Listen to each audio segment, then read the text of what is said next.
Good morning सुप्रभात राधे राधे তোমাদের সবাইকে আবার একটা নতুন ভিডিওতে স্বাগত জানিয়ে শুরু করছি আজকের এই ভিডিওটি। আমি অপুর সংসারে সবাইকে স্বাগত জানাই। তো বন্ধুরা, তোমরা সবাই জানো যে আজ, কারণ আগে পিছের অনেক ভিডিওতে আমি বলেছি যে আজ আমার গলার অপারেশন করাতে যাব। তো সেই কারণে এই যে আমি শরীরের এক একটা করে গয়না সব খুলে ফেলছি, বুঝলে? কারণ কি, গয়নাগুলো পরে আমার তো হসপিটালে যাওয়াটা ঠিক না, যেহেতু আমার সঙ্গে আমার বর থাকবে। তো একটা পুরুষ মানুষের কাছে সোনার জিনিসপত্র খুলে ঠুলে দেওয়াটা বোধহয় মানে অতটা সেফটি নয়, ঠিক আছে? তো দেখো, আমি গলারটাও খুলে ফেললাম, কানও খালি করে ফেলেছি, হাতে সিম্পল একটা শাখা পরে যাচ্ছি। আমার ছেলেরা কিন্তু স্কুলে চলে গেছে, আমার বর ছেলেদের ছাড়তে বেরিয়েছে বলতে ছাড়তে গেছে। তো আমি এখান থেকে যাব আর ওর বাপি চলে আসবে হসপিটালে।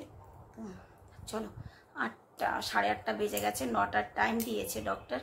রাস্তায় হয়তো প্রচণ্ড ভিড় হবে, মানে রাস্তায় এতটা ভিড় হয় না এখানে, যে কোথাও বেরোনোর ব্যাপার হলে, বিশেষ করে সকাল টাইমটা বা বিকাল টাইমটা খুব অসুবিধা হয়। তো চলো আমার সঙ্গে থেকো, ফুল ভিডিওটা তোমরা ওয়াচ করো, আমি রেডি হই, তারপরে তোমাদেরও সঙ্গে নিয়ে বেরোবো, ঠিক আছে? বেরিয়ে পড়লাম হসপিটালের জন্য। ওর বাপি ছেলেকে ছেড়ে দিয়ে হসপিটালে চলে আসবে বা চলে এসেছে হয়তো এতক্ষণে। হেঁটেই যাব, এই সময় রাস্তায় প্রচণ্ড ভিড় আছে আমি জানি, গাড়িতে বা রিক্সায় বসলে না আরও দেরি হব, সেজন্য আমি হেঁটেই যাব।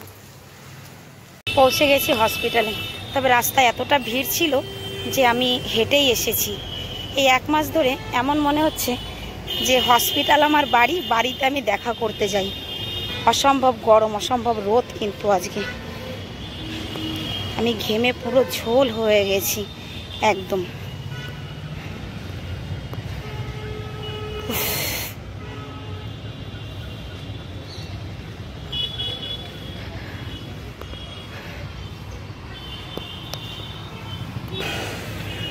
তোমরা হয়তো অনেকেই ভাবছো, দিদি ভাই তুমি যে হেঁটে হেঁটে হসপিটালে চলে এলে, তাও অপারেশন করাতে, তোমার কি ভয় করছে না?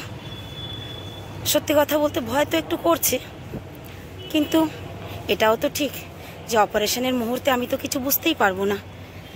পরে হয়তো একটু কষ্ট হবে, কিন্তু সেই কষ্টটা, এই যে বিগত কটা মাস ধরে আমি কষ্ট পাচ্ছি গলা নিয়ে, এই কষ্টের থেকে বোধহয় কম হবে।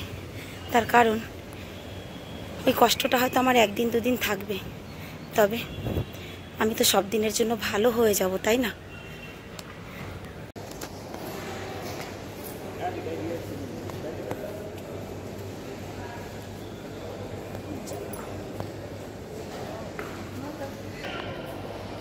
মন্দিরে ঢুকেই হসপিটালে ঢুকেই একটা শেরাবালি মায়ের মূর্তি আছে, এখানে আগে প্রণাম করলাম, তারপরে যাই ডাক্তারের কাছে। চলে এসেছি আমি আমার ডাক্তারের কেবিনে। আমি এসে দেখলাম ওর বাপি এখনও পৌঁছায়নি। তো আমি এসে কাগজপত্রগুলো সব জমা করে দিয়েছি, মানে অ্যাডমিট হওয়ার জন্য কাগজপত্রগুলো জমা করে দিয়েছি। বসে আছি, অপেক্ষা করছি ওর বাপির জন্য আর ডাক্তারের জন্য। শুধু বাপির জন্য বললে ভুল হবে, ডক্টরের জন্য বিশেষ করে।